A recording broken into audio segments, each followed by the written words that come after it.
Mauricio, Josh, I'm going to tell you guys what, it is nice to be in my basement right now because it is a fucking war zone upstairs. My 3-year-old, strong-willed is an understatement right now, Mauricio. I don't know if these princess dresses have been going to her head and she's on a power trip, but I think my wife and I looked at each other and we just said, we've officially lost control. We're in that phase right now. And so I just punched out. I just said, duty calls, honey. You got to go in the basement and talk about Bitcoin. So we may need to string this one out, Josh. This is kind of the opposite of expedite. I'm like, you guys want to go 3 or 4 hours? I'm good. Man. Yeah.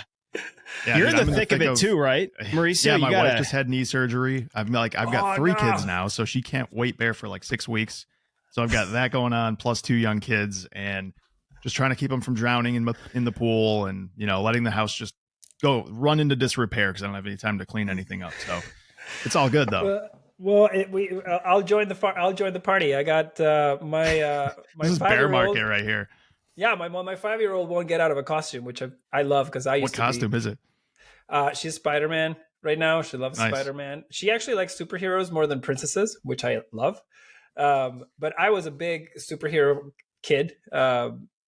Random story. I once took my costume into pre-K and went into the washroom and walked out as Superman. And my teacher had to tackle me and call my parents. But I'm a big fan of, I love this age. This is my favorite. Wait, so you actually brought it in like in a backpack and changed secretively and came out as Superman? In my lunchbox. Brought it into this. Yeah, it was, I still remember this. I must have been like 5 or 4. So yeah, it's one of my fondest memories for some reason. Straight power move.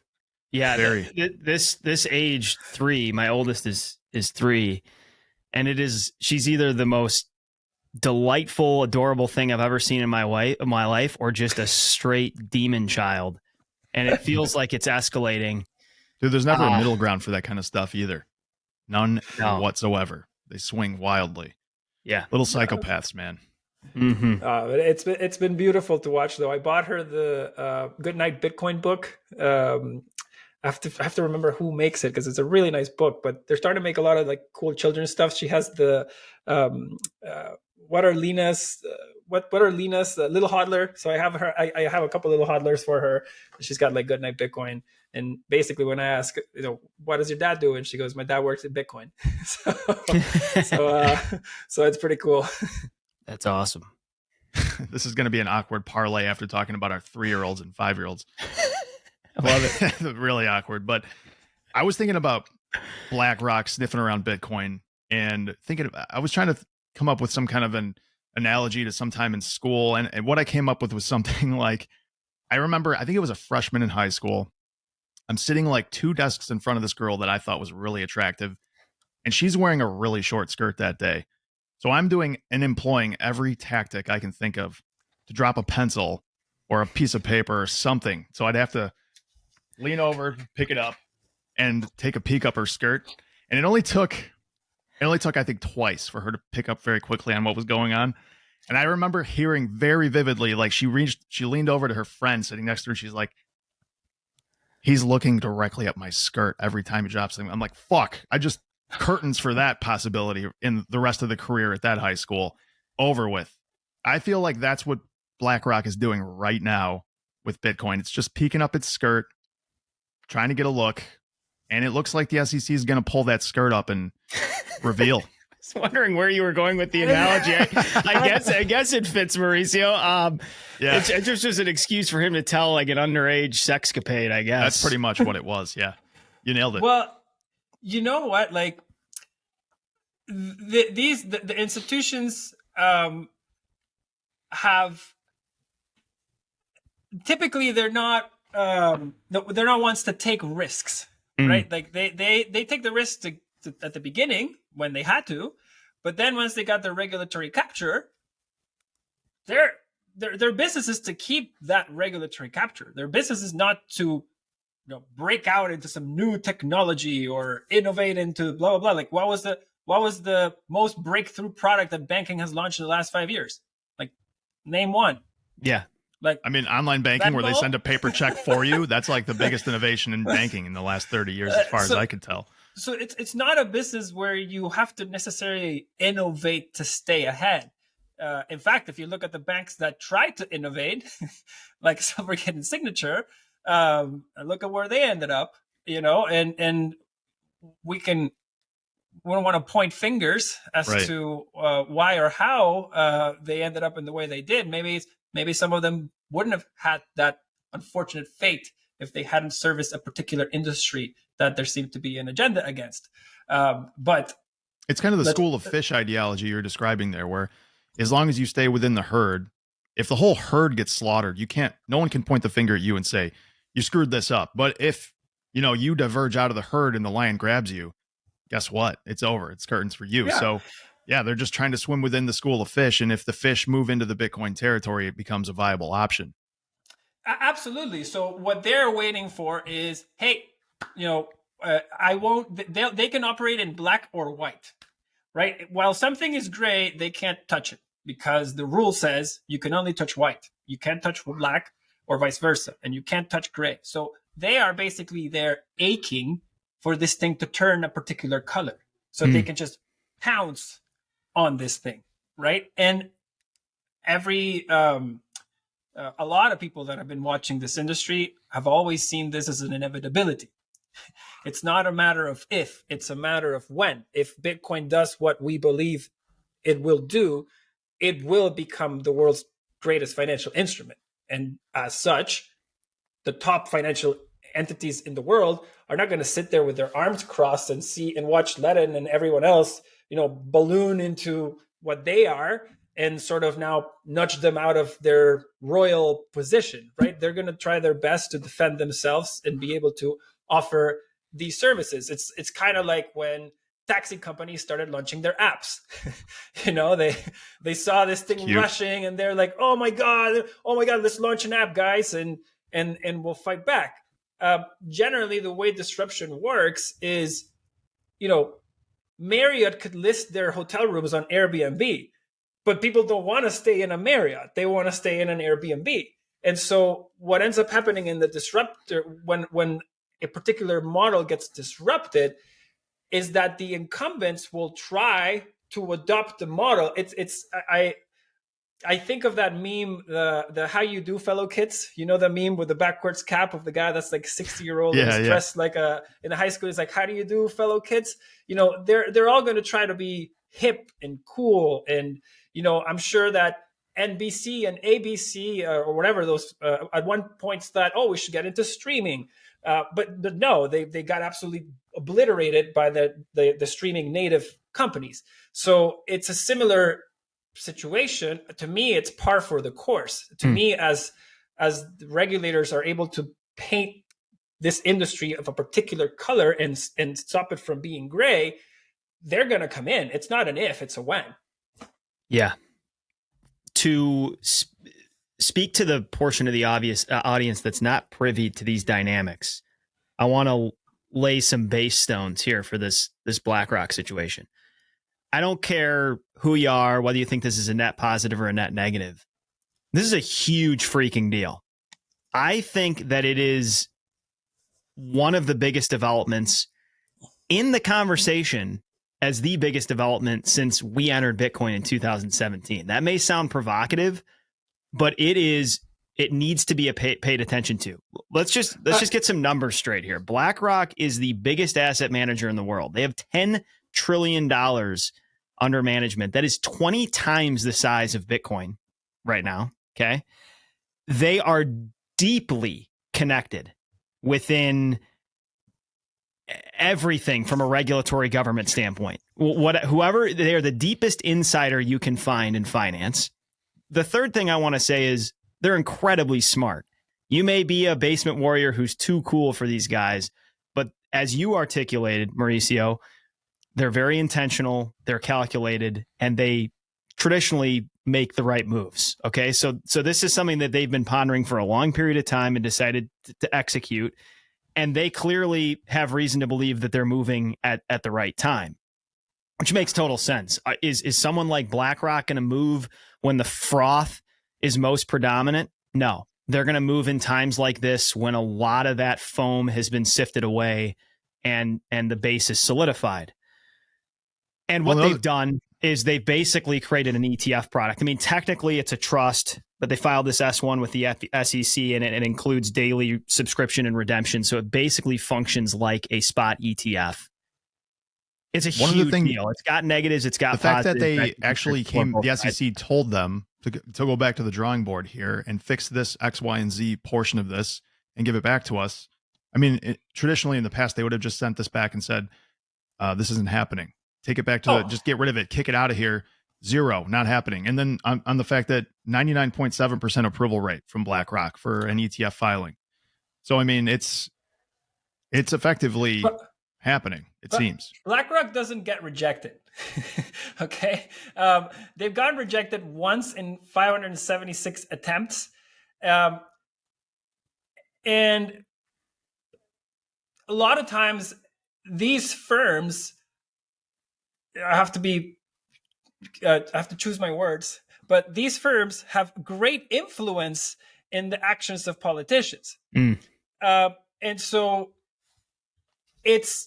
there's 2 events that I consider to be monumental that have happened over the last few weeks. And I don't think the timing is coincidental. We can get into that in a second, but the week after BlackRock filed its ETF, Jerome Powell, the chairman of the Federal Reserve of the United States, said that Bitcoin has, quote, staying power, end quote. And he also said that he recognizes stablecoins, payment stablecoins, he says, as a form of money. Those sound bites are incredibly powerful. Jerome Powell does not say a word out of his mouth accidentally. That nothing that happens in Congress, nothing that we see from the media, none of these applications are an accident. All of this stuff is this greatly coordinated event. It takes a group like yourselves weeks to launch a podcast or an episode. It takes a company like Ledn months to produce a product. These people are very strategic. None of this stuff is done because they woke up one day and they felt a particular way. What's interesting about the way you're describing this, and this is back to the game theory we constantly talk about. Like, this is that game theory, that game playing out where all of these companies are showing like, hey, look, we've got other options. This isn't the only game in town. You're not the only nation in town. And we can extend ourselves to any point in the world, especially now with the internet, making that an inevitability. Like, you can have employees around the world, you can have your nation, you can have your company based anywhere, you can have it based on the internet. So whether or not they like it, they're going to have to cede some ground, just because otherwise they simply lose all of this, this potential industry that is obviously worth over $1 trillion, has been worth multiples of that, will very likely be worth many multiples of that in the future. And that's all tax revenue that they're going to miss out on. Folks, we're going to take a moment here to announce our newest partner here at Blue Collar Bitcoin, and that is Heatbit. Josh and myself, Dan, found this product at Bitcoin 2023, and it immediately stood out to the two of us. Heatbit makes a badass 3-in-1 device. It's a Bitcoin miner, a heater, and an air purifier all in one. This puppy uses the same amount of energy as any regular heater, and it generates $20 to $25 worth of Bitcoin every month you use it. It's incredibly aesthetically pleasing. Dare we say sexy. It uses cutting-edge tech with 5-nanometer mining chips, and it's compact and quiet. To top it off, the price point is beyond accessible, starting at just $299. Earn passive income in Bitcoin while heating and purifying your home, and control the entire thing from a sleek and easy-to-use app. Go to heatbit.com, that's heatbit.com, and start hashing at home. Yeah.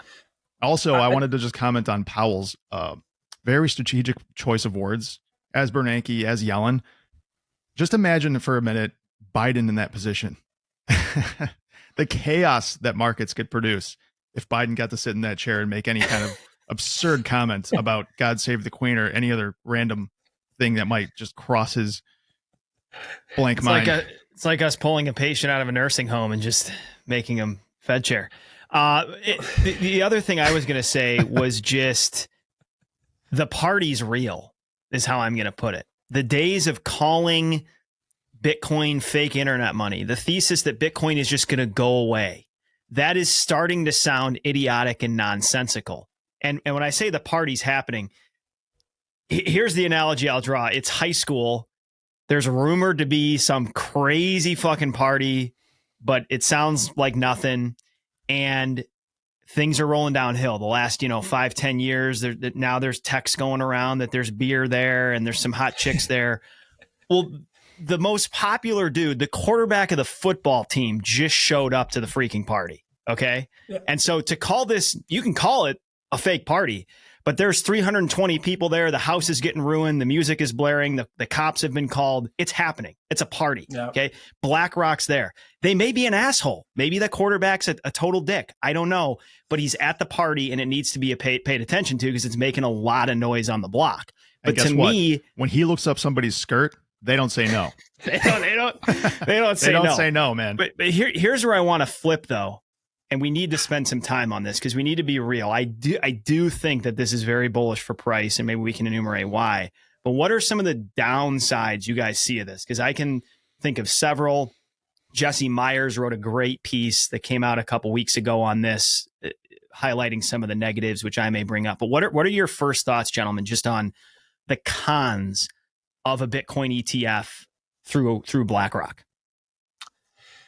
So for me, the sort of primary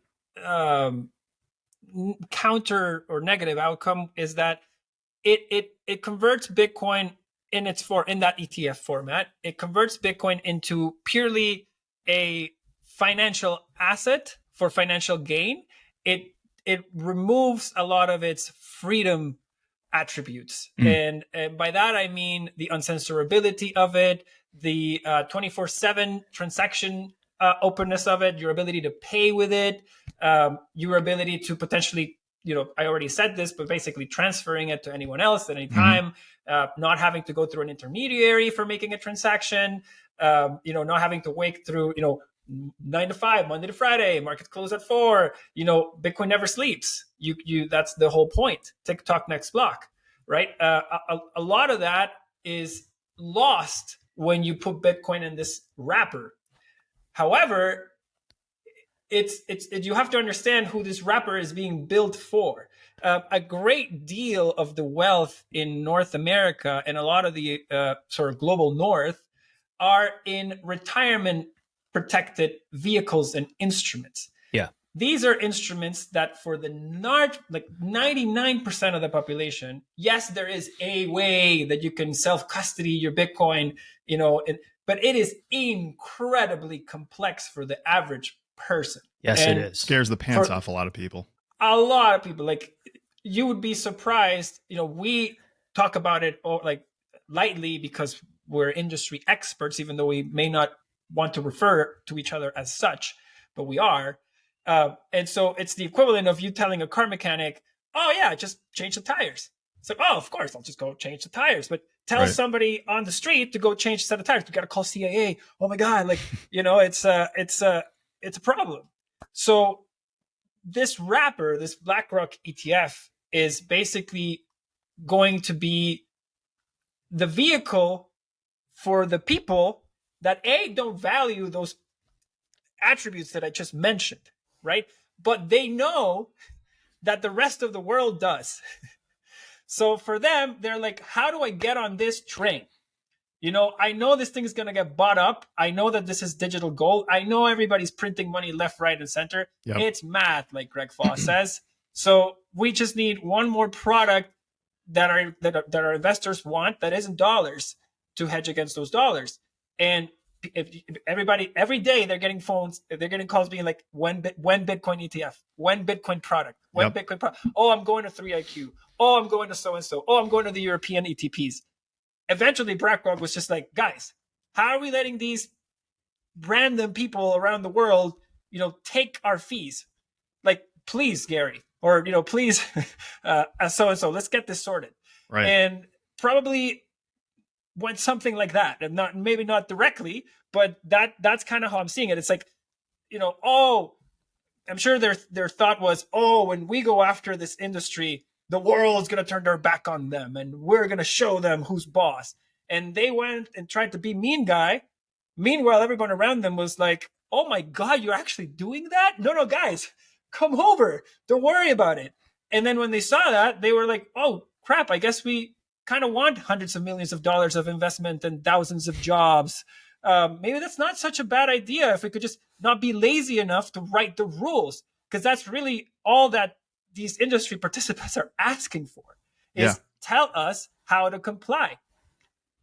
There's a request for rulemaking that keeps getting delayed. So when are you going to tell us how to comply? Oh, we can't. We're too busy with this. We're too busy with that. Well, other people aren't too busy. Other people made the rules and there's people playing and the game's going great. So guess what? I want to keep playing. So, you know, either I stay here and stop playing, or I just literally just get on a plane and continue my game that's doing great. And that there's demand for worldwide. So I think you're seeing is sort of it cannot be ignored. BlackRock, and now with the Fed's comments, this cannot be ignored. And neither can you now go back and say Bukele is a lunatic, right? For doing this. Hey, the other comments is you have Yellen recently talking about the U.S. dollar being vulnerable as world reserve currency. That was like last month too. I mean, that was one there's hell this of a spattering of revelation different, the spattering of different comments that are really starting to make you scratch your head and look around. And one other comment I wanted to make to double back. Self-custody is, I firmly believe, doable for everyone, but there are no doubt a ton of frictions. And I just say that from practical observation. Like at the end of the day, we've now been at this for, going on 6 years. We're around a lot of people that are learning and experiencing and doing Bitcoin at the firehouse per se. And it's really hard to get people to custody their Bitcoin. Even if they're really tight with the two of us, it takes a lot of prodding, often from both of us. We'll like text each other, we'll send messages on Signal. We'll be like, hey, follow up with so-and-so, get them to move. It's like functionally, people just are so slow to do this. And a lot of that's such a nascent idea. It's such a new out of the box concept, even though it's so fundamental. And there is a lot of tax advantaged retirement money, even speaking to the middle class that we care about, that's wrapped up in there for ourselves and our peers, where it would be nice to have access to a better product, because man, is the GBTC option shitty. And the implications of that are big, because this in-kind redemption through BlackRock does ensure that any premium or discount to NAV is going to be arbitraged away. And it's going to be really unusual and interesting to watch Barry and the GBTC team figure out what to do next. Are they literally just going to more overtly hold everyone hostage and keep pulling them? Honestly, I think they will. I think they'll try. I think they'll drag their feet as long as they can. On the topic of the ETF, though, I think this is a stopgap for monetization generally, and it almost looks like it's working in reverse of how gold was a reserve currency of the world. It transitioned away from that, and then obviously these ETF products have only been around for, what is it, like 30 or 40 years? They haven't even been around that long. But this has all been this is the same reason people use an ETF, because they don't want to keep gold bars in their basement. They're afraid of someone robbing them. It's a different kind of apprehension when it comes to holding Bitcoin, but it still means that the onus is on you and the responsibility is all yours. And if you do it wrong, you could get it stolen if you really do it wrong. What I'm getting at, though, this is almost like gold in reverse. It's going from, it's monetizing from zero, which nobody got to see gold do because it happened so long ago, into this ETF. And there's always the paper manipulation worries, which is another thing I think maybe we should touch on for a second. But the point I'm making is, in order for Bitcoin to monetize in any real way, it has to be available to everybody in just about every possible way. It has to be available for your retirement account. It has to be available for you to buy. For Christ's sake, it's at Coinstar right now. If I bring a bag of pennies into Jewel, one of the grocery stores near us, I can get Bitcoin in return for it.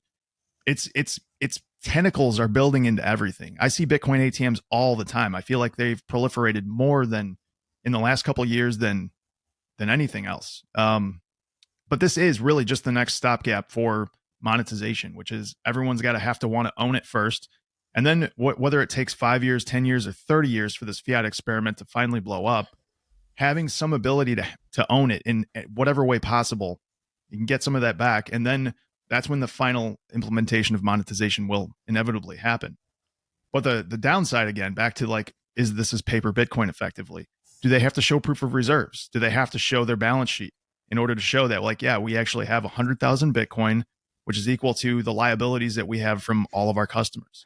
Yeah, there's going to be rehypothecation. I mean, it's a BlackRock situation. Sorry, go ahead. What was your thought, Mauricio? Yeah, no, I think like once you get into the tent of regulated products, you have to report like that. That's publicly listed companies have to report every 4 times a year, and their statements have to be audited. And it's a similar thing for a trust. This is why regulators can get comfortable with it. It's because they are putting them under the same regime as they put all the gold ETFs and all the silver ETFs and all the coppers and all the other stuff. And they have a blueprint for how to regulate these people and how to ensure that, they can come in and call whatever they need to call when needed. Given the track record that BlackRock has had, I think the regulators must be pretty thrilled to say, oh my God, yes, the first guy I'm going to approve, or one of the first people I'm going to approve, just happens to be the world leader in these products and has never had issues. In fact, they manage a lot of our municipality funds. So, if it's going to be anybody, why not them, right? And the second thing I'll say is that Bitcoin is different things for different people. Bitcoin is for your friends and it's for your enemies. You cannot control what people like about Bitcoin or how people see Bitcoin. There are people that want nothing to do with self-custody. And that may be the biggest whales. And all of us retail holders may benefit from these BlackRock-esque like buyers that don't necessarily value that principle of censorship resistance, etc., for them, because they don't feel like it's any use to them, but they know it's useful for other people. So if they can buy a piece of that and be along for the ride, they will. And so, I say this often, Maduro used Bitcoin as a way of hype up the petro, right? And a lot of corrupt Venezuelan government officials, etc., are rumored to have Bitcoin mines and such. And so I know that some people that have done some, bad things to my family potentially are using Bitcoin. And I can't do anything about that, right? And from a game theoretic perspective, you should worry about your lane. What lane are you swimming in? My Bitcoin, my lane. You shouldn't care too much necessarily about how everyone else perceives and sees Bitcoin, because it's impossible to control other people. It's impossible to tell other people what to do. If you feel comfortable that you understand the rules of the game and that you have a node that's going to keep running those same rules, yes, you can continue to operate. And it doesn't really matter if, I bet you a lot of our enemies use the US dollar. A lot of them. Assuredly. For bad things, horrible things. And we might even have the same bill that they paid for it. We might have it in our wallet. We will never know. Yet we don't say, oh my God, that guy's not a dollar user. Oh my God, no, I hate, that's not how you use the dollar. You can't use the dollar for that. Like, you're an old man screaming at the sky, right? Yep. So just swim in your lane. If you were worried about your Bitcoin and your self-custody, and you have a fear that your custodian may fail or that your country might go rogue, take your steps. Become your own bank. Become your own this. But you know what's really difficult? Telling somebody that they have to become their own bank when they never have been. Interesting. Impossible. Yeah. It's like me out of the sudden. It's like me telling my daughter tomorrow, "Hey, sweetie, the cops are gone. So I'm gonna need you to be, so start strapping, or I'm gonna need you to have these self-defense things. Here's a pistol, and protect yourself." Or I went and told my wife, "Sorry, honey, the doctors are on strike. So as of tomorrow, we're all gonna have to start learning these things about how to be a doctor, how to heal ourselves. And I'm sorry." Like, It's very difficult. Now, if you come from Venezuela, where you've always had to be your own bank, when you couldn't trust anyone or anyone around you, and somebody tells you, hey, this is the way to do it, you're like, of course, I wouldn't do it any other way. Like, I don't trust anyone else, and I can't open accounts with people that I do trust. So this is par for the course for me. But if you're telling somebody that's lived their entire lives with their retirement savings accounts and everything's 2 clicks away, everything's protected. Oh, somebody did a fraudulent transaction on my card. No worry, Mr. Robertson, money's back on the account. Oh, the wire didn't land to my friend. Don't worry, Mr. Robertson, wire's been located and sent back. Like, there's a reason middlemen came to be where they came to be, right? Yeah. Like, it's very hard for you to be all of the things that you need to be. We talk a lot about independence in this community, and don't get me wrong, I applaud this idea of independence, but human beings are inherently dependent on each other.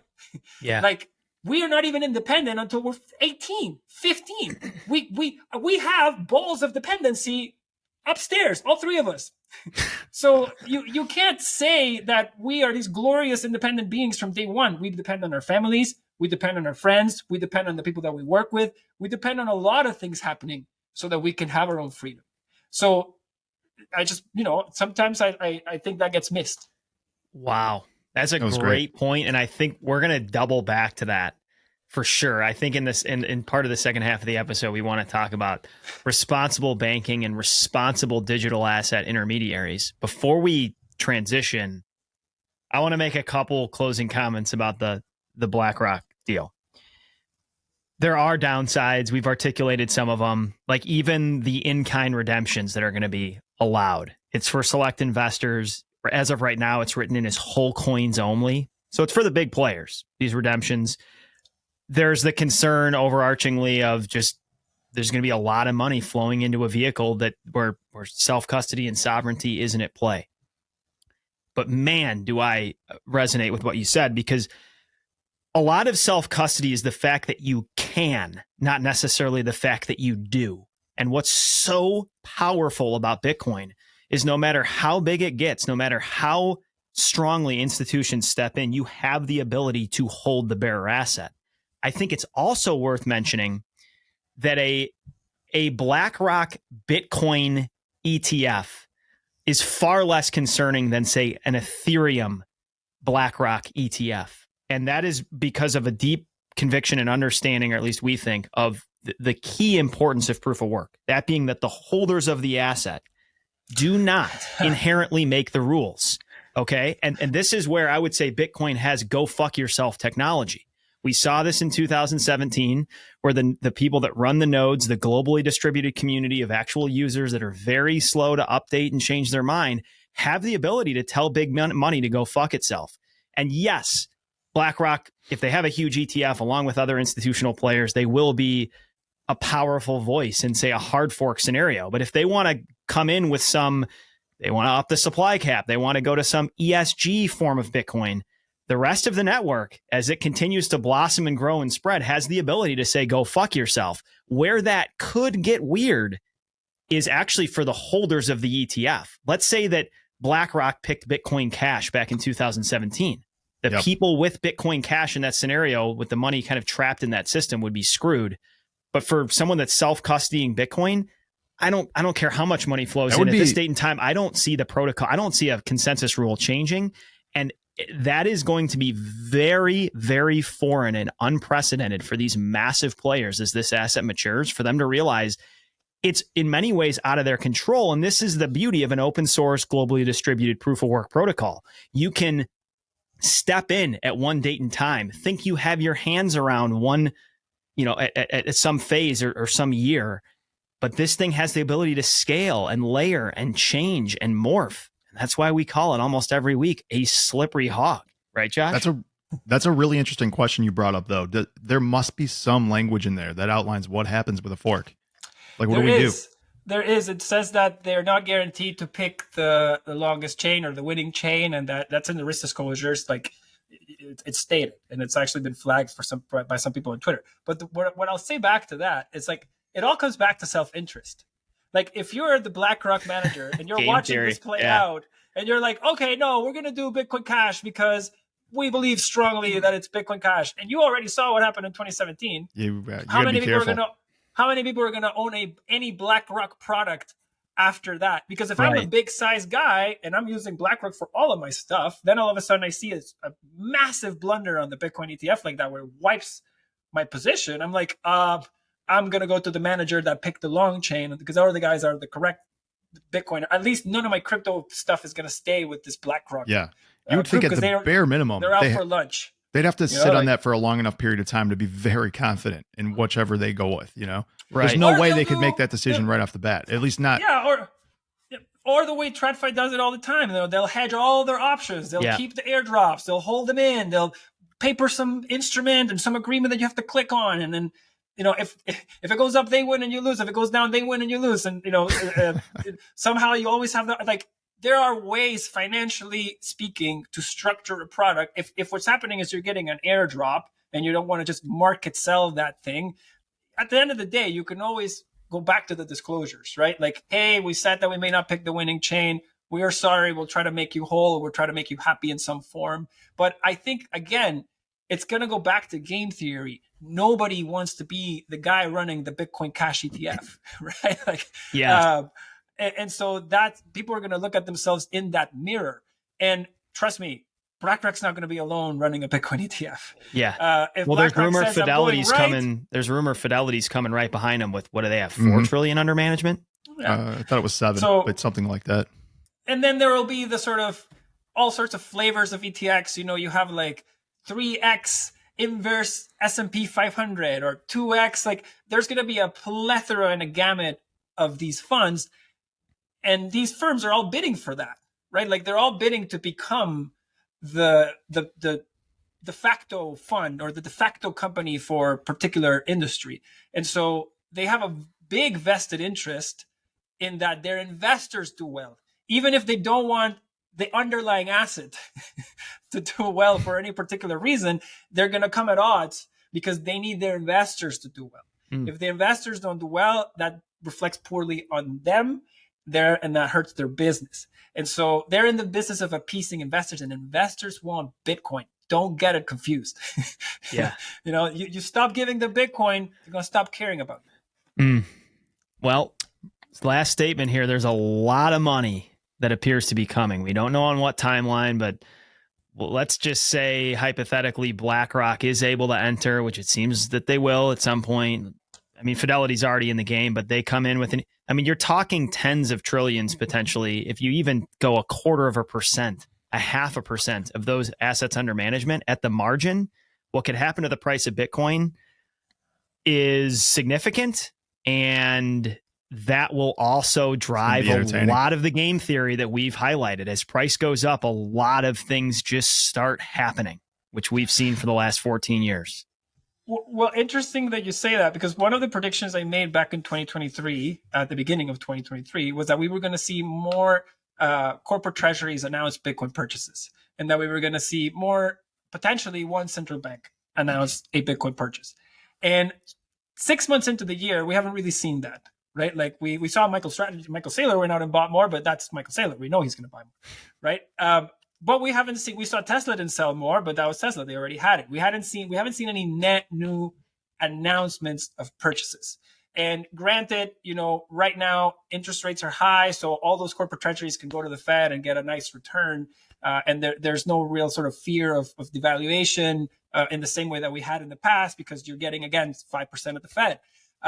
But all these things run its course, right? And in the past, we had one country that was perceived as incredibly rogue to go and adopt Bitcoin, right? And to give Bitcoin to its people. And we thought that was insane.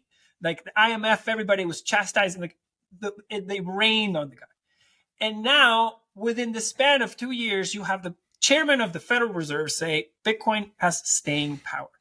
When the chairman of the Fed says Bitcoin has staying power, and you have half of the global south, if not all of the global south, look at the balance sheets of any central bank of a country that's not aligned with the US. What are they buying right now? Gold, hand over fist, just pounding all the gold they can find. At some point, they're going to say, well, if they said this thing has staying power And if we can sort of start thinking about the game theory of being the first ones in, like El Salvador did, then it very quickly becomes this asymmetric upside, right? Like, oh, okay, let's put $1 billion here. What happens? We lose $1 billion. But if this thing 10x's, like, good luck. And it's right. Howdy, plebs. It is Dan here. I want to take a minute to talk to you about Crowd Health. What Crowd Health is doing in the healthcare space is nothing short of remarkable. If you're already familiar with Crowd Health, you can visit joincrowdhealth.com/BCB and use code BLUE for a tantalizing 3-month trial discount. As you probably know by now, the two of us are career firefighter paramedics. Nearly 70% of our calls are medical related, and we both rotate over to an ambulance. We're the first link in the chain in the healthcare system, and we see just how broken it is. Injured and sick patients stressed out of their mind, primarily worried about the incoming hospital bill. Crowd Health offers an extremely simplistic and workable alternative to traditional healthcare setups for a freaking fraction of typical premiums. It's essentially the decentralization of healthcare, leveraging the power of Bitcoin alongside healthcare crowdfunding to drastically uncomplicate healthcare and give back control to patients. Crowd Health negotiates bills for their members and finds them the best doctors and hospitals. Do yourself a favor. Visit joincrowdhealth.com/BCB. That's joincrowdhealth.com/BCB. And use code BLUE during sign up to receive a max discount crowdfunding request of $49 a month. Yes, $49 for the first 3 months. The Blue Collar Bitcoin podcast is brought to you by arguably the most legendary company in Bitcoin, CoinKite. They are the producers of the renowned Cold Card, the world's most trusted and secure Bitcoin signing device, built with a plethora of features fit for Bitcoin beginners all the way up to the most advanced of users. This device is a one-stop shop for your Bitcoin custody needs, and something the two of us have trusted for years. CoinKite also manufactures the Block Lock, a gorgeous e-ink digital display art piece sitting in the background of what seems to be every serious Bitcoiner on the planet. Block Lock can be programmed to scroll through key Bitcoin metrics including price, hash rate, next halving date, and much more. Boy, oh boy, will this thing look good in your living room or office. They are also the makers of many other security and fun products for all users, no matter their technical aptitude. Support our show and get a delicious discount on CoinKite products by following our affiliate link on the screen and in the notes, and using code BCB for 5% off the Cold Card. Right? We've said this so many times, but it's worth repeating here, especially for people that are relatively new. Like, this is the only thing in the world that has a finite supply. Like gold, every central bank in the world can buy as much as they want. There's going to be more dug out of the ground, and they're going to be incentivized to do it. But this thing has a finite supply of 21 million. So when that asymmetry plays out, it is exponential, time like nothing else. You know, it just has rocket fuel when it does that. And the FOMO and all of the other stuff piles on. And that's again why we see these things every 4 years just exponentially accelerate to the moon and then 70% down again. But this time definitely feels like it's warming up pretty quickly. Yeah, and then what I'll caveat is a lot of times these events end up being a buy the rumor, sell the news kind of event. Why? Because it typically speaking, like if you look at even the halving, right? Like there's big anticipation up until the halving happens and it sells off, and then people realize the supply is not as sturdy as it used to be, so then it gradually starts ramping up again. But I think right now you have this sort of wave of anticipation, and you feel like the world's most savvy investors are going to YOLO into Bitcoin now that it's 2x since October.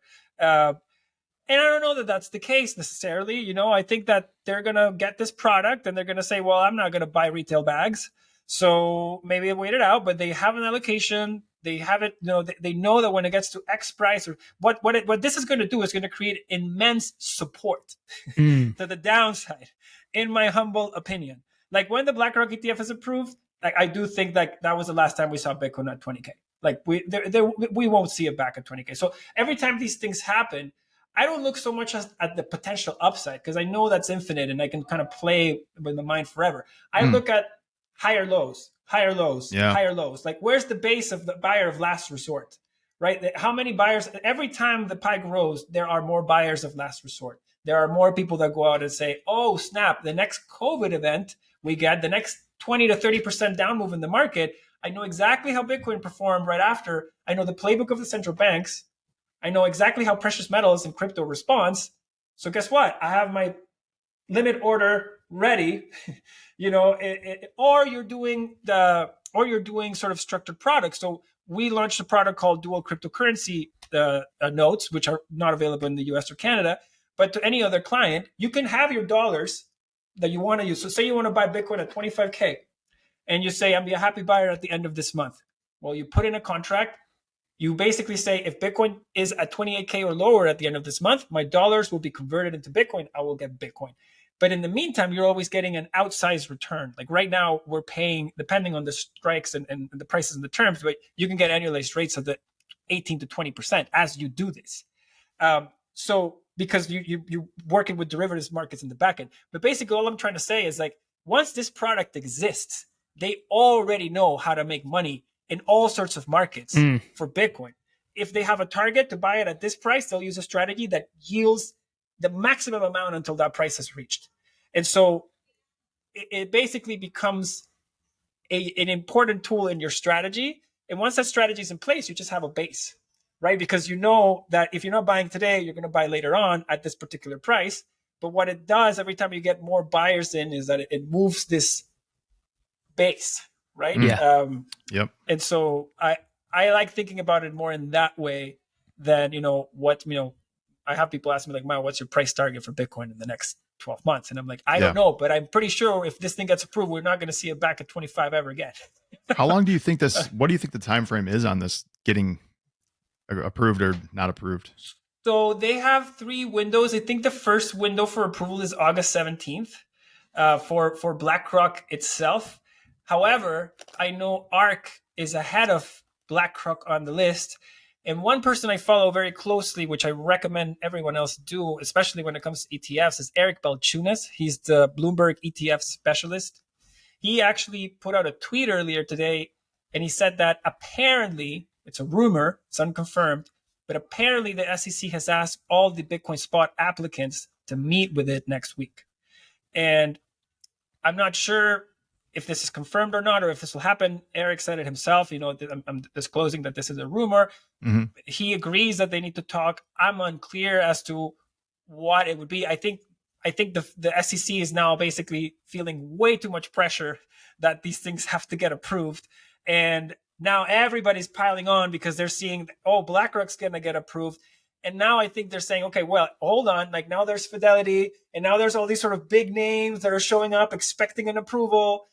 And they kind of have to approve it now because if they don't at this point, after Jerome said this, after Coinbase is starting to make inroads with their legal disputes, they're going to start looking. And after they had this whole Prometheus debacle, like they're starting to look like they could be doing a better job in some areas, right? Or they could be at least more organized or cohesive, if you would. So I think they're feeling a little bit of like the pressure that this thing now, everybody's kind of expecting this to be approved. And now that you have so much powerful people expecting an approval, there's only one way out of this, is an approval.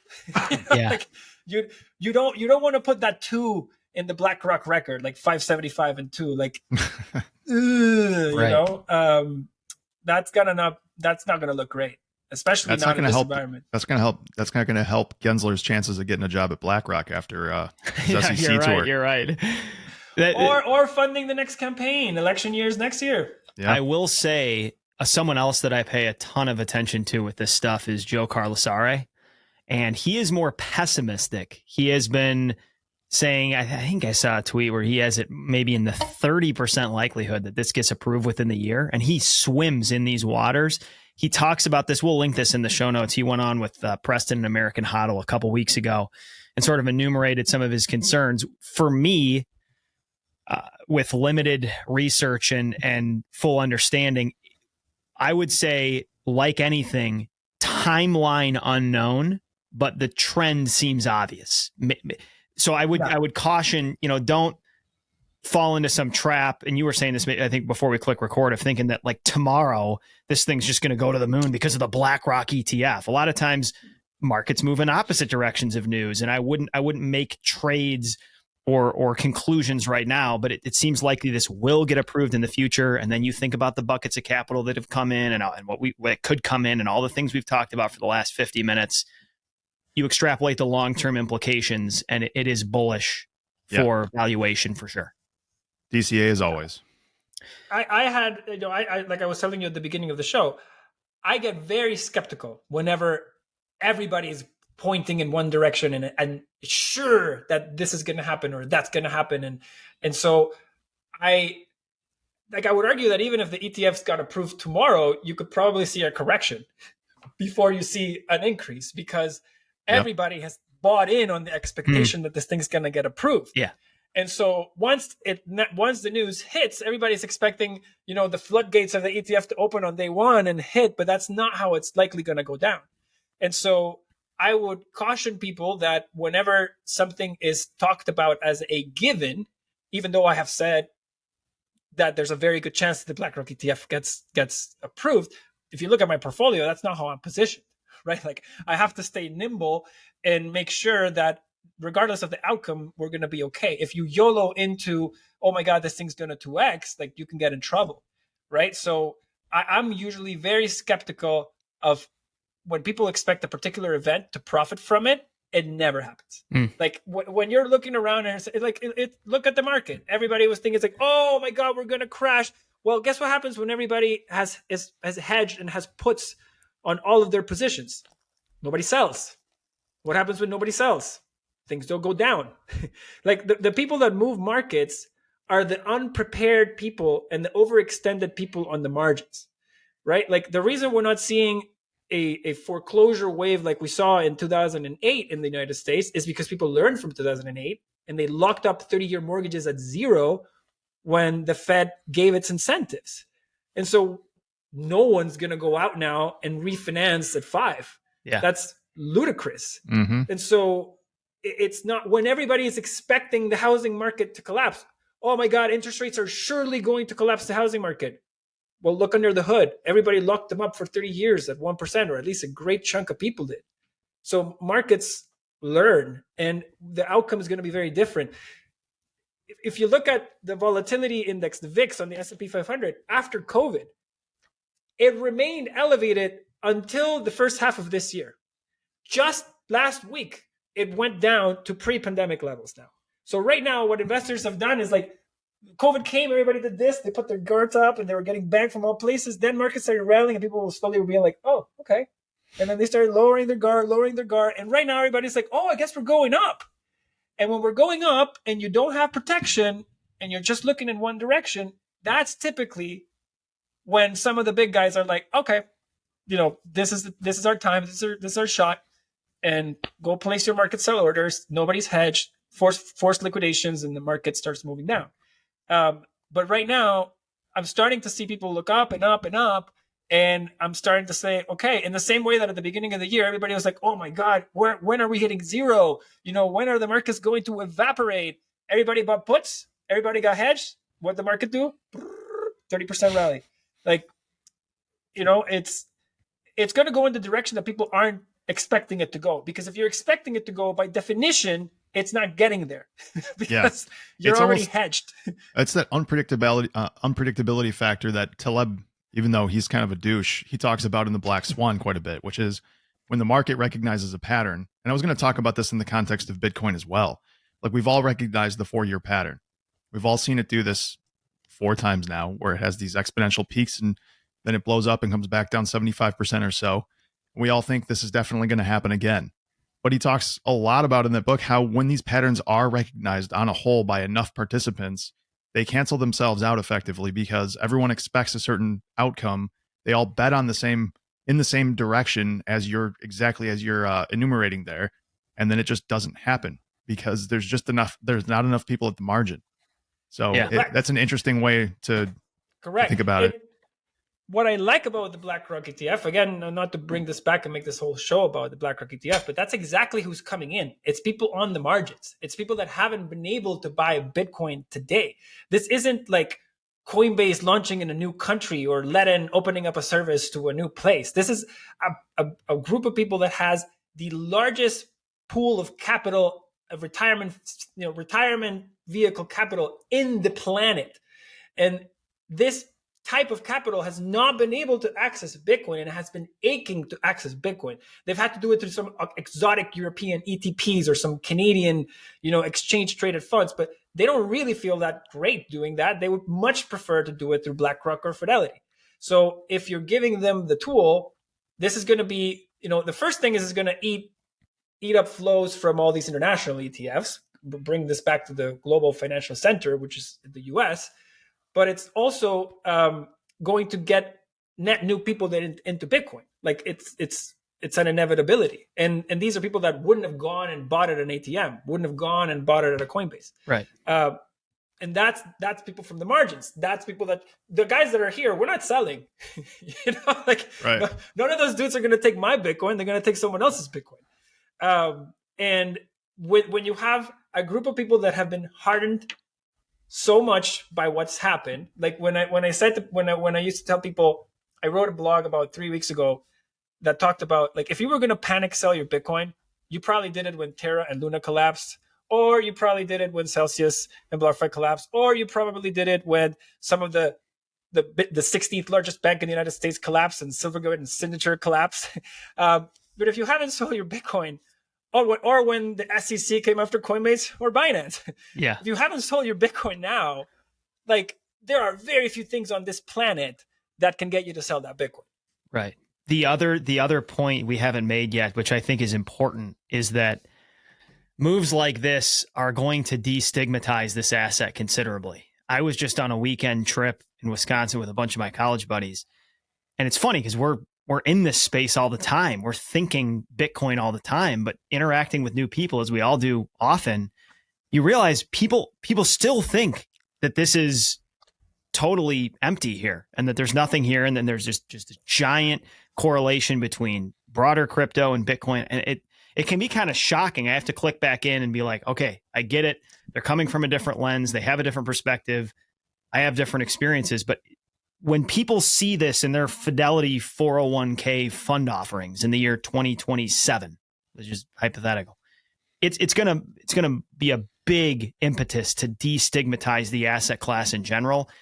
And, as we talked about earlier, just move the conversation past elementary school into high school, where this is no longer a joke and people are taking it seriously.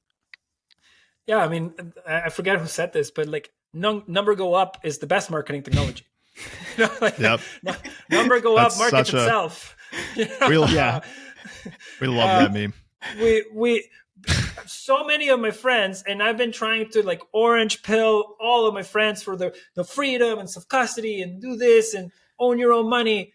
Most of them get into it because of NGU technology. Yep. Like they true across the board, man. Very little about this freedom. So it's so much work. I don't want to be free. Don't worry about it. Just make me money.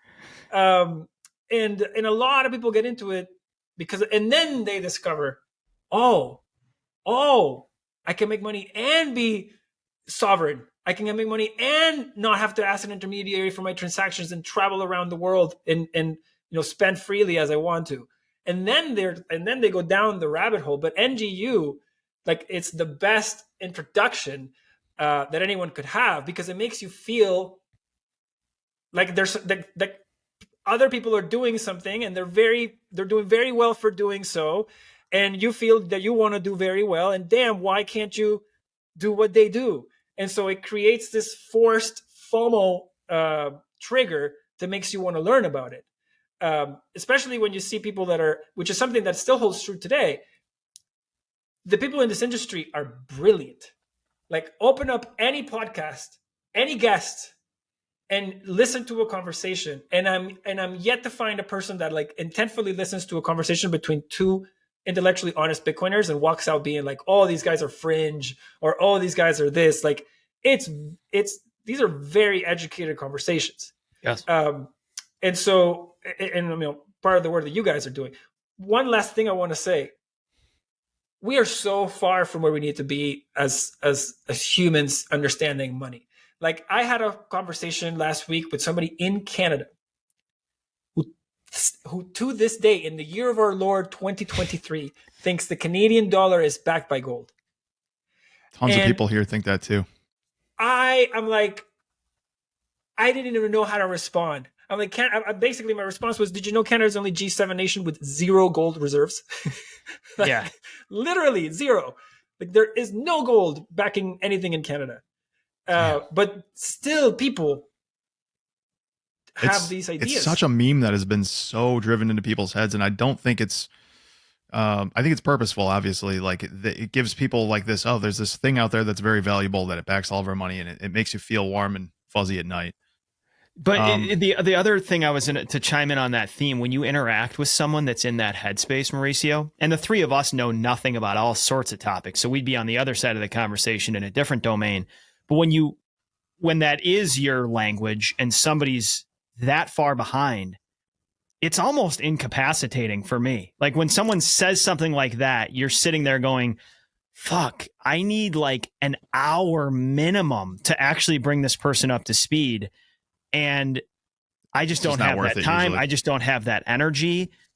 And that's the challenge with orange pilling that everybody experiences, is that you're trying to distill likely hundreds or thousands of hours of research that have solidified into conviction into sound bites, and it's often just not possible. And I just say that to encourage people, because we were joking with Harry Sudak, who was on here the other week, like Bitcoiners ruin parties because someone says something like that, and then you need that hour, and then that turns into 2, and then someone starts debating, that turns into 3, and you fuck the whole party up, because you just can't explain this sort of thing. Like many things in life, you cannot explain true detailed concepts in 10 minutes. It's just not possible.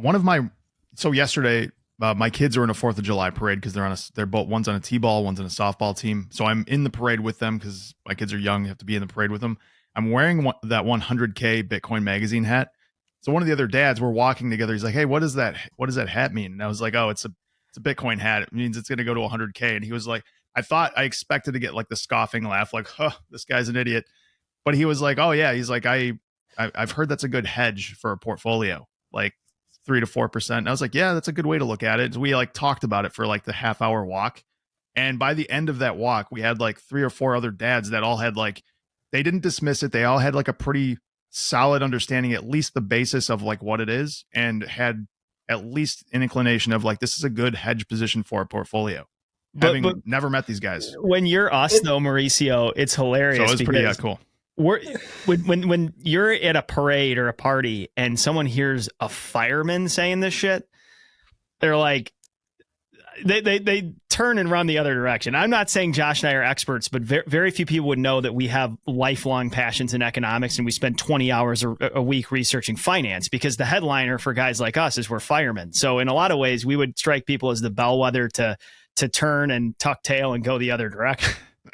Well, that's until you open your mouth. A lot of times you'd be right. You guys are incredibly smart, and you guys talk like a university professor. Like, in fact, you're probably smarter than my university professors. Even though I do like my university, I had a good time there. But all this to say, like, you don't. The proof is in the pudding. Like all you have to do is be open minded. I got orange pilled by my family in a dusty mining room in Venezuela. Like, they weren't Nobel Prize winning economists. Like, they were fixing a problem that I understood very well. I saw how they solved the problem. Nobody had to explain it to me. I saw it. I was like, wow. I've had very smart people tell me I'm wrong. That's how you start a business. Every single person told us we were crazy when we were starting that. Every single person. And if we had listened to those people, we wouldn't be here. A lot of times, people that you admire are going to hold views that you may not agree with. And at that point, you're going to face with the decision. Do I fall back on what he thinks or she thinks is right? Or do I go on what I think is right? And you can only do that first option for so many times before you start feeling like you're not being your true self. Right. Eventually, there comes a point when you're like, you know what? I'm not going to go against my gut. Why would I go against my gut? It's the only way that you're going to make an outsized gain. If you do what everyone is doing and you don't take a risk, your best option or your best outcome is that average. So if you want to break the mold, you have to take a risk that is not being done.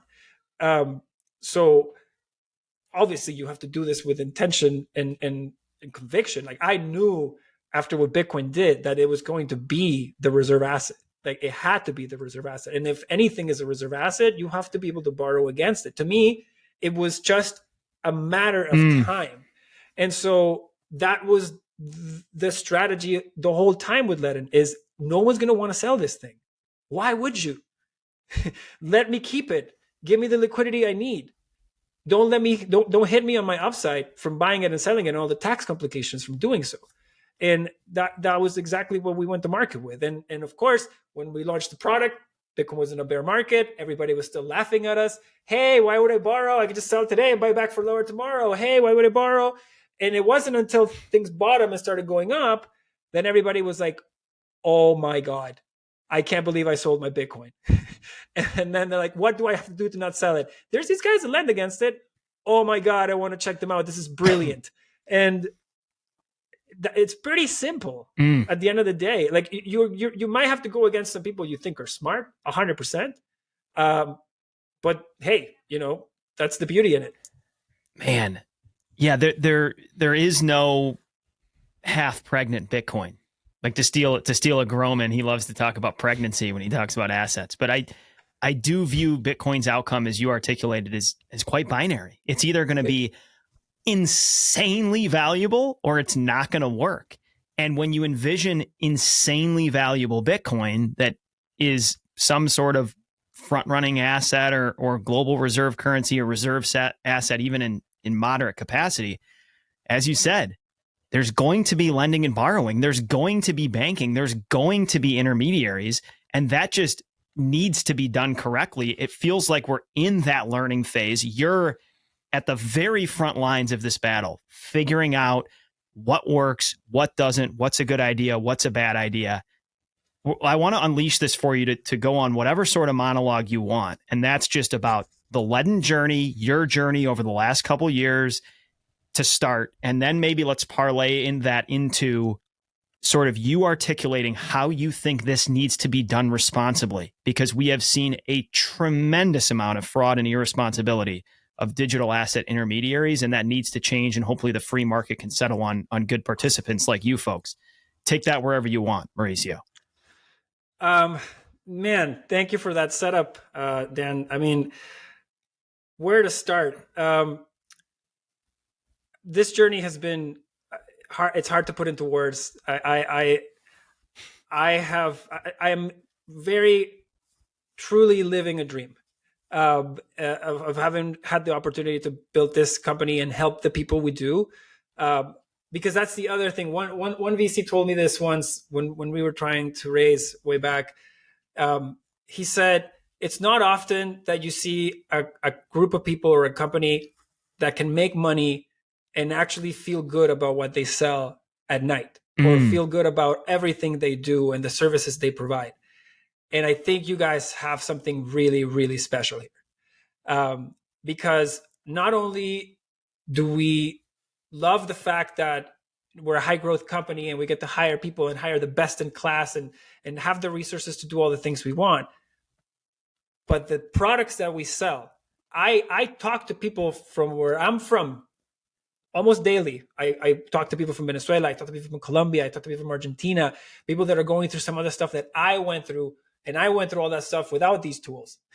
But now there's a wealth of more tools. There's stable coins. There's so many more things that you can do when you're afraid or where you don't want to go into something you don't understand. There's so much more ways to learn that this has been incredible. And I see the impact that this is having on people from all over the world. I've had people from Canada and the US tell us, without your loans, like thanks to your loans, I have like materially improved my financial well-being because I was able to not sell my Bitcoin during this rally.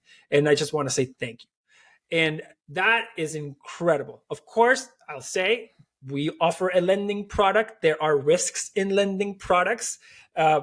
There's like two primary risks. There's if you borrow against your Bitcoin and the price drops and you don't plan yourself accordingly, you're going to have to top up the Bitcoin because we have to always have a cushion that is above and beyond the dollar amount that we lent you. So if the market value of the Bitcoin gets close to that, there's no option for us but to sell it to maintain the integrity of the operation. And that is a commitment that we will never deviate from. And what we do to protect our clients is we give them options. We have auto top-ups where people can pre-authorize the transactions. People can send additional collateral to their address at any time to protect their loan. They can repay the loan at any time if they want to do so. And now we have the option also to rebalance collateral if the Bitcoin price rips and you want to take some back, that you can do that now on the platform. So we just want you, we're going to give you the tools to manage. We want to be very upfront about the rules that we have to play by so that you can prepare yourself and play by it. And our commitment is that we will do what we tell you that we will do. At Ledn, Adam, we say this often, there's what you should do and there's what you can do. And that was particularly true in the absence of regulation. There's what you can do, and then there's what you should do. And if you do the things you can do, that can get you into trouble. The things you should do is you should be operating at the same or higher standard than everyone else around you. If you want to level this thing up, if you want Bitcoin services to really be better than traditional finance, you need to operate by their standards or higher, or create a better, more efficient set of standards. What I think is unfortunate about what happened or recent events is that we had there's been a series of events that have sort of tainted the industry, and there are a few big ones. So let's talk about them. Like there's the sort of collapse of the decentralized finance schemes, which brought down Terra and Luna, which ultimately brought down Three Arrows, which ultimately brought down Celsius, and which almost brought down BlockFi. At the time, we even bid for BlockFi, and we tried to acquire them. We had a competing bid from FTX. And at the time, BlockFi decided to take the FTX bid because they deemed that would be a better outcome for their people. This group, nobody had a crystal ball. So I'm not pointing fingers here or saying, these guys knew exactly how to tick, what boxes to tick, what hands to shake, what false information to present. Yes. They come from this world. They came from the highest spheres of TradFi and the higher spheres of legal compliance in the United States. If you look at their families and their professional backgrounds, they knew what boxes had to be ticked. And what happened in this sort of era of excesses and during the run-up is that a lot of operators, in their desire to compete and try to grow at all costs, literally at all costs, they started doing things that completely irresponsible and completely reckless. And among those things is any lending operation should be able to withstand one counterparty failing. If your lending operation cannot withstand one counterparty failing, you have failed concentration risk 101. That is literally one of the first risks you learn about when you're talking about any lending activity. It's concentration, and then there's correlation risk, which was some of what we saw in SVB. But there's all sorts of risks. It's important to say that the turmoil that we've seen in markets in general didn't just bring down crypto firms. It brought down the 16th biggest bank in the United States. Okay, yes. So this is not all the crypto people. This is Silicon Valley, First Republic, Silvergate, and Signature.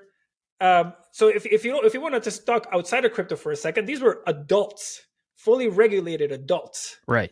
To zoom out, there were significant systemic risks surrounding long-dated treasury overexposure in an interest rate environment that a lot didn't predict. So I agree. Just to pin this tail completely on the crypto donkey is totally unfair.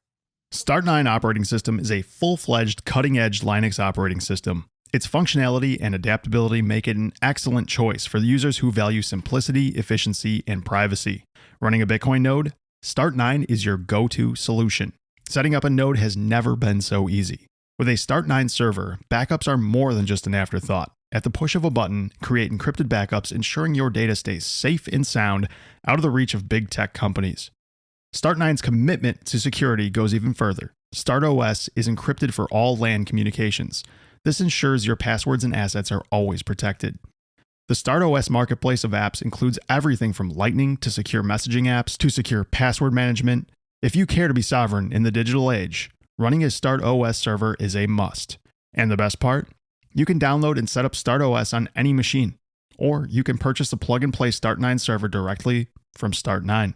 Choose Start9 for a secure, streamlined, and flexible computing experience.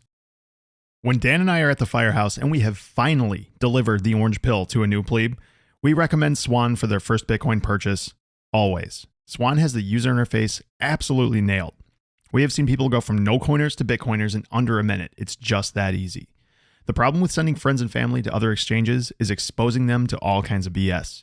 You will never see Swan encourage your friends or family to buy Dogecoin. Instead, Swan educates. Swan produces some of the best educational content in the space. That is a big freaking deal. The difference between somebody who buys on a whim and sells for a loss and those that hold for the long term is simply an education gap.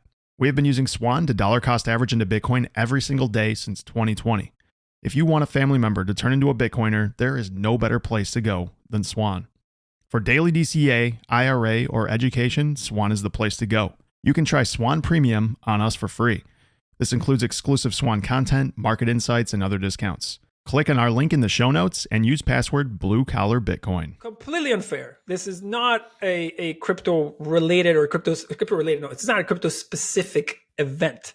This event happened in other banks, and you can't blame SVB on crypto. Like SVB had like a sliver of crypto clients. And in fact, again, not to speculate, but I sure found it interesting that any suiting bidder for Silvergate had to debank their entire crypto clients, which happened to be the largest line of client and the most profitable line of clients. So I don't necessarily think that all of those failures were done equally. But all this to say that the turmoil that we saw in the markets took down TradFi and crypto firms alike that weren't behaving or acting responsibly. So today I'm proud to say that I believe we're the only living lender in this industry. Holy shit, that's crazy. Yeah, I mean, I guess I had known that if I thought it through, but you really kind of are the last man standing. And we're standing when the 16th biggest bank in the United States is not. And mind you, we don't run the same operations, but we face similar risks, right? And the fact that our operation has withstood the most violent market swings that I've ever lived through, I feel very proud to say that we have, I believe, the blueprint on which we can rebuild this industry. And we are doubling down on transparency. We're doubling down on accountability. That's what we have done. If you look at what we've done since year to date, what has Ledn been focused on? Proof of reserves. Push out proof of reserves. We pushed out our latest one was in March, but we're continuing to do them. We do them every 6 months, and we're continuing to do them. Like, this is not rocket science. This is something that we have done for 3 years now, and we continue to do. When all the turmoil was happening, everybody was rushing to implement proof of reserves, and they were coming out with these half-baked solutions where they had almost all of the assets, but not these, and some assets, but not liabilities. And you know why that is? Because it's very difficult to do proof of reserves retroactively. It's incredibly difficult to try to bring on proof of reserves once you have 5 products and serve different hundreds of thousands of clients. It's very, very hard. And you support hundreds of assets. Right. That model that you described, though, of being, holding yourself to the standard at the bare minimum of the regulated banking industry, obviously has been incredibly fortuitous for you guys. You were able to withstand this thing, and it was a maelstrom, as you just described. Like the entire industry upheaved itself, turned its in a, it's just amazing that you guys are still here, honestly, because that was insane what happened. And it's a testament to how good you guys are what a good job you guys are doing at managing risk at your but what that's going to give you guys is a huge leg up in the next bull run over the next few years. You're the only game in town, and people are going to want to borrow against their Bitcoin. It's going to happen. So I'm glad to see you guys in the position that you're in. I think it couldn't have gone to a better survivor.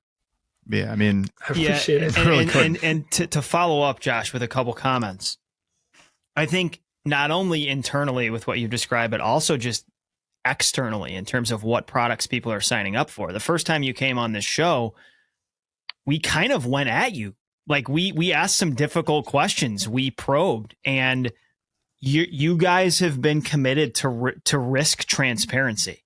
You're not telling people they have a form of Bitcoin that they don't. And I really think that's where responsible Bitcoin banking, if you will, is headed, is just a new form of risk transparency where, you know, I heard Breedlove say this recently, like fractional reserve banking, for example, isn't inherently bad. It's bad when you tell people that they have something in full when they have it in part. If you're upfront that, hey, you're getting such and such yield because we're using your Bitcoin in other ways and you have to trust us in the middle in this capacity. When that is put forward and people understand that and see that, that is fair. That is equitable. People know the risk that they're entering into. The other comment I wanted to make about you guys, because you probably have some hardcore libertarian folk listening thinking, why would you ever part with your Bitcoin? Why is lending and borrowing ever in play? And it's like there's just such a gross misunderstanding of how the economy works and how the mechanics function and how you stand up businesses, because I guarantee you a Venezuelan entrepreneur is not asking that same question. They're in desperate need and desire of capital. And as you said earlier, as Bitcoin marches on to be a more and more prominent player, there is going to be a budding borrowing and lending market, maybe whether you like it or not, with your self-custodied Bitcoin. That's 100% right. I think the ability to be able to borrow against your Bitcoin and get liquidity against your Bitcoin makes Bitcoin better because it removes selling pressure from the books.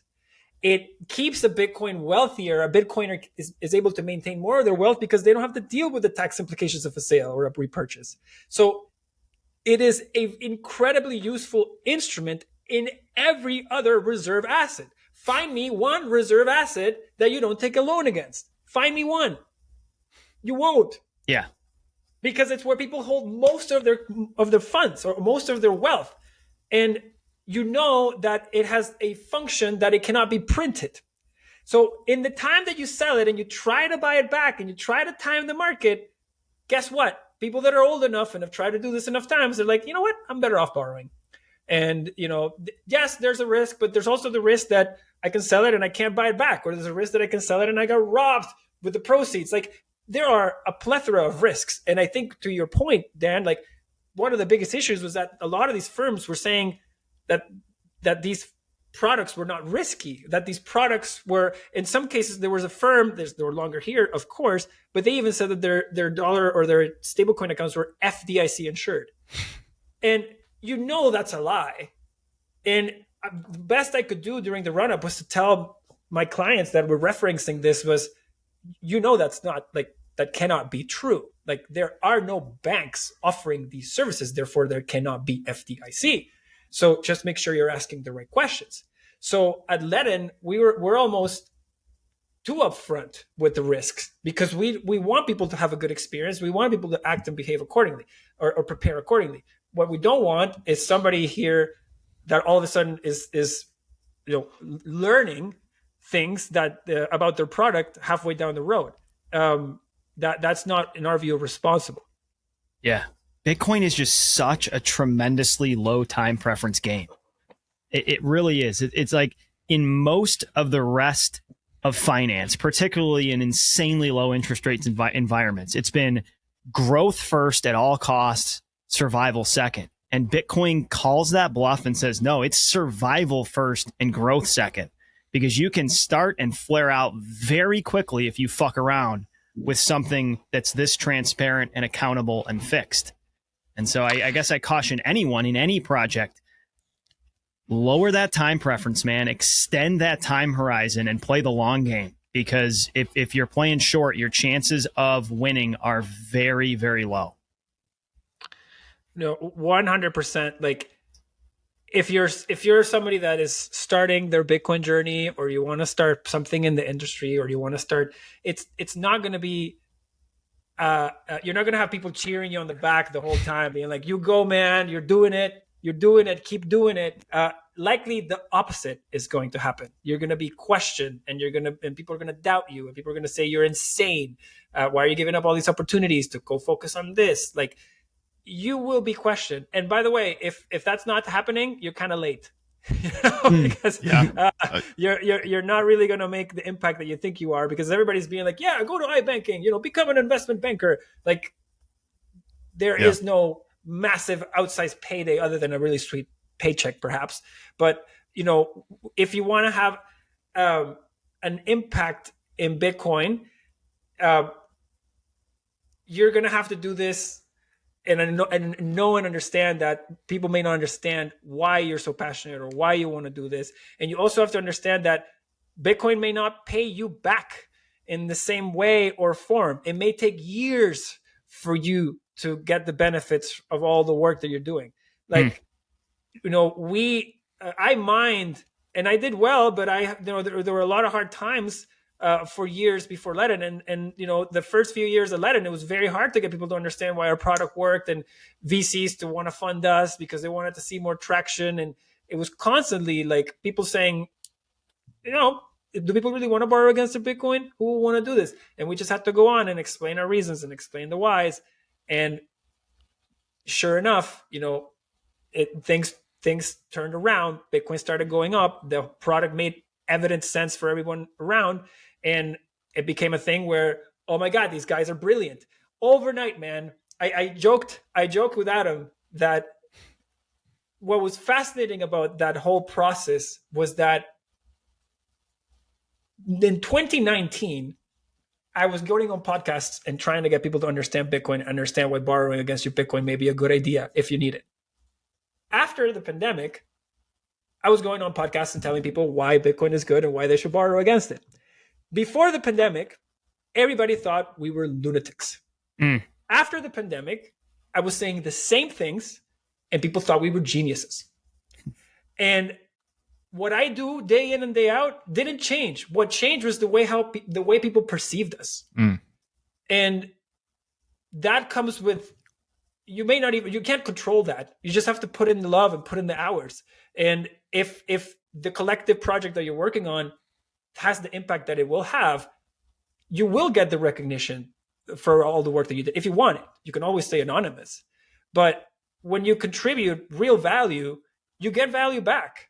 This community has been incredible. I started out with nothing. Like I had, my Twitter account was at 0. I'm not some content maker. I don't have like uber rich parents that went to Harvard, and a lot of people here are just hardworking people. Like, look at Lynn Alden's story. It's crazy. She's not even necessarily like, but it's like Michael Saylor, another great, brilliant dude. And he's blown up because of Bitcoin. But like, maybe Michael Saylor is not sort of the best example of rags to riches. But I thought you were going to regale us with like he was penniless and destitute when he was a young man. Let's just make up a story, Josh. Send a Twitter thread. It'll blow up. Yeah. That would be fun. Let's do that. We'll work on that tomorrow at work. But no, I mean, I know a lot of real people that have, done work for Lightning or contribution work for Lightning, and they don't necessarily get the big paychecks or the big recognition, or Bitcoin core developers that have a hard time getting funding, but they go in and they do it every day. Like, your payout can vary and you may not even get one, but it's not even about the payout. Like, the payout should be how you feel that this project is evolving and how many people it's helping, right? Like, I love the fact that I wake up every day and I say, there are Bitcoiners around the world that are being able to hold their Bitcoin because they were able to borrow against it from Ledn. And I feel like I added value to this community. We, right? We've said this. No, go ahead. No, I mean, that feels great. And, I can feel, you feel better as a person, right? Like if you're adding value and you feel like people are really appreciating what you're doing, you feel a lot better about what you do. And that makes it easier to wake up every morning and go do what you want to do. I mean, the alternative is you could be Sam Bankman-Fried and under house arrest, feeling like I don't know, maybe he's enough of a psychopath to not feel like a piece of shit after being that big of a piece of shit, but it's hard to say. What do you think he's doing? I can't imagine having jerking off like guy. 6 or 7 times a day. I don't know. Yeah, he's just wearing out Pornhub and growing calluses. Yeah. Here's the thing, though, is that, and this is how I'm going to tie. This is going to be my closer as we tie this together.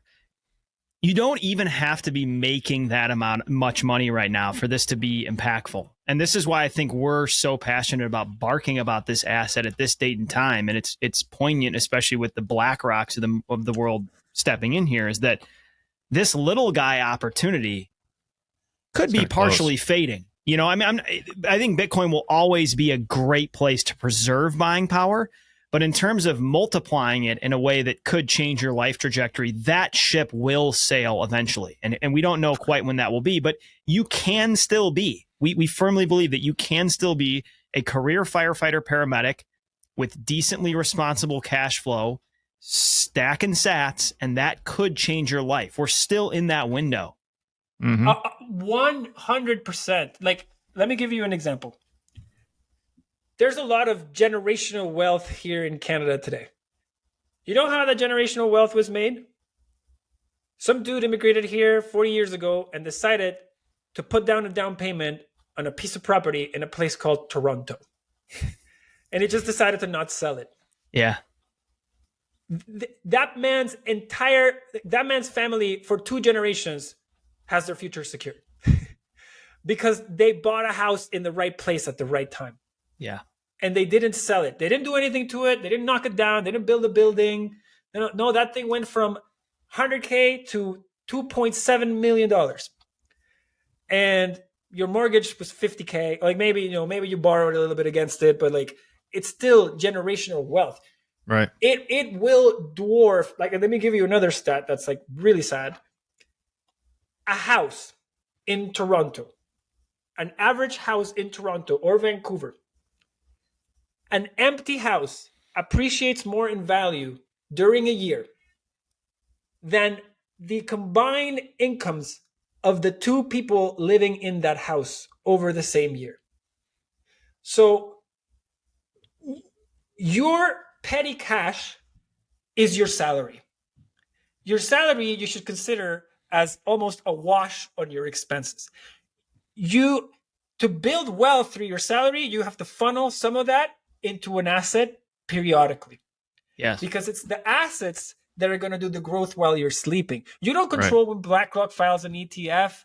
You don't control when the next halving come. They just come. BlackRock just files. People just show up wanting to buy more Bitcoin every day, the same way they kept showing up wanting to buy houses in Canada. You have the ability to buy a pristine asset at a fire sale price in a time when not enough people understand. That is a glorious opportunity, and it won't make you rich tomorrow, but put that thing in a box, open it up in 5 to 10 years, you're going to be materially better off. And what you just said, I think, is the absolute, pinnacle of why this opportunity exists. It's simply because so few people truly understand it. There's a lot of people on the periphery. They can kind of see the horizon, but they are nowhere near full understanding of what this is. I might include myself in some aspects of that. Like sometimes I feel like, am I really grasping the full extent of this? I feel like I am some days more than others, but it is magnificent when you truly grasp it. Yeah. 100%. And to give you a sense of like, not everyone gets everything right. My dad came to Toronto when he was 17, and he was given the opportunity to come to Toronto, stay in Toronto, buy a property, make a life, and kind of and do it up here. When he came here and he saw that, like, no, this wasn't 17 years ago. Sorry, this was like 40 years ago, before I was born. He came and he saw Toronto and he was like, you know what? Venezuela's better. And he decided to invest and buy a property in Venezuela. Obviously, the outcomes would have been incredibly different, and I probably wouldn't have been here.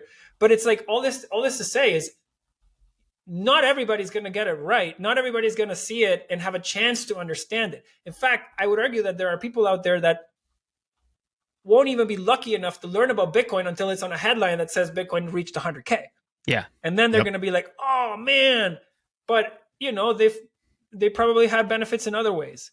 But being able to even learn about Bitcoin is a massive privilege. That's why I think El Salvador is going to do so well. It's not because of what they did. It's not because of what they did 2 years ago. It's because everyone there now, like, think about this. If you needed to, if you're a Bitcoiner, in your mind, without even thinking about it, where do you want to go on your next vacation? If you haven't been to El Salvador, a lot of people will probably say, I'm going to go check it out. I'm going to go to Bitcoin. It's like going to the motherland. It's like going to Mecca, Mm-hmm. And that all of a sudden cemented it as a tourism hub. If you look at Google searches for properties in El Salvador and compare them for properties in Nicaragua, Nicaragua was dwarfing El Salvador up until September of 2 years ago. And then all of a sudden, it's like, brrr. Have you looked at prices for property in El Zonte? I haven't recently. It's not cheap, my man. No. They've bought up basically a lot of the development land there, and the condos are not cheap. And so, damn it, Dan, we missed the window. Yeah, we did. It's okay. You got Bitcoin. We own the frame, Josh. Yeah, it's true. Exactly. It's wealth preservation. And the point here is, for any salmon to reach the spawning ground, they have to swim upstream for a long period of time. There's never anyone that's made a ton of money or executed an outstanding generational trade where it was just a smashing win and public perception was behind them the entire time. And that's how I encourage Bitcoiners, because we're still very much in that period of time. I mean, even for us podcasting for 2.5 years now, you're in the bull market, you're down in the bear, everybody thinks you're an idiot, and there's just this cycle of genius and idiot if you're a Bitcoiner. And we're in the idiot phase, and if you're going to multiply your hard-earned capital, you're going to have to live through multiple idiot phases. And I think they're far from over, dude. I think this thing's going to go to a huge number, and I think it's going to crash right back down. Get comfortable, strap in. I think the worst thing that could happen to people is to hit that home run right off the bat, because you think you're a genius and you'll probably take another big swing and you'll completely whiff and you'll lose it all because you had that hyperinflated view of yourself. So I think it's a good, solid character building thing to level up nice and slow, even though it's not the way everyone wants to. But winning the lottery, if you look at it over statistically, it is not good for people. Yeah. It's the Dunning-Kruger effect. I think there's a lot of that in Bitcoin. In particular, and it's unfortunate, but it's part of the game. I'll leave you with one comment on what drives price, which is people on the margins. I have a fond memory from a class of business school where we were talking about stock valuations and blah blah blah, and what could make stocks go up or make them go down, and so everybody was talking about Apple this, Apple that. Oh, Apple's going to go to the moon, and the professor goes, okay, show of hands, who here has Apple in their portfolio? Like every single person puts their hand up. And so he goes, great. Where are the people that are going to buy it next? And everybody just kind of looked around and we're like, oh, snap. I'm like, we're all pretty loaded up. And that's the beauty about Bitcoin. The fact that people are still laughing us out of a particular place, or kind of like doing the little smirks like, hey, he's a Bitcoiner. I'll tell you, you guys have probably seen this. Like, I was a Bitcoiner back in the 2016, 2015 years. When I wanted to talk to somebody about Bitcoin, people thought I was a used car salesman. They were like, hey, what are you trying to sell me, man? What's this Bitcoin thing? You're so random. You're from Venezuela. Like, what? Why would I listen? I'm in iBanking. I'm in consulting. Like, I don't want to hear about your business idea or your project. Now, some of those people were like, I can't believe you didn't let me into your round. That is so rude of you. And I'm like, I tried, but it's like, it's the people on the margins are going to make us all better off. so the more we can make Bitcoin better, and the more we can keep it accessible and not shy people away. This is something that I actually would like to share here. We shouldn't be prescribing to people what they need to do to be called a Bitcoiner. Like, that is the most anti-Bitcoin thing I've ever heard. Amen. Yeah. Like, oh, you don't do self-custody, you don't do this, you're not a Bitcoiner. Get off your high horse, man. Try to freaking emigrate from a third world country. Mauricio, you don't sun your butthole? You're not a Bitcoiner. Yeah. No, exactly. Like, what's the raw meat or whatever it is, like, not to bang on any particular scene here, but like, the whole point about Bitcoin is that I can't tell anyone or anything how to use it, why to use it, or in what format to use it. That is the whole effing point of this thing. So if you're gonna tell me that you have to do this and this and that for me to like, oh, I give you my shaman blessing, that is not gonna work for us in the long term. You know what's gonna be much more successful than that? BlackRock. So like, just Blackhawk. Just be. I was just, dude, Dan and we are thinking very parallel right now. But yeah, go ahead. Yeah, I mean, I thought I heard an R in there though. Keep it accessible. Why? Like, don't alienate people, and understand that not everybody is at the same skill level or comfort level as you are with a particular thing. Like, if you tell somebody in Argentina right now that their pesos are disintegrating, that they cannot open an account on Ledn or XYZ because that's not how you Bitcoin, and you're better off waiting 7 days until your ledger arrives and your money is worth half the money, you're not helping anybody, dude. So, like, again, fine if you have your opinions. Don't prescribe on anyone else what they should or need to do to be called this or that. Man, we could do an entire episode on that. I think railing against groupthink is one of our favorite things to do here. And every single one of us needs to realize that this is a big enough innovation in protocol and technology. It's going to way outgrow you. It's going to outgrow your worldview. It's going to be so diverse. It's going to be global.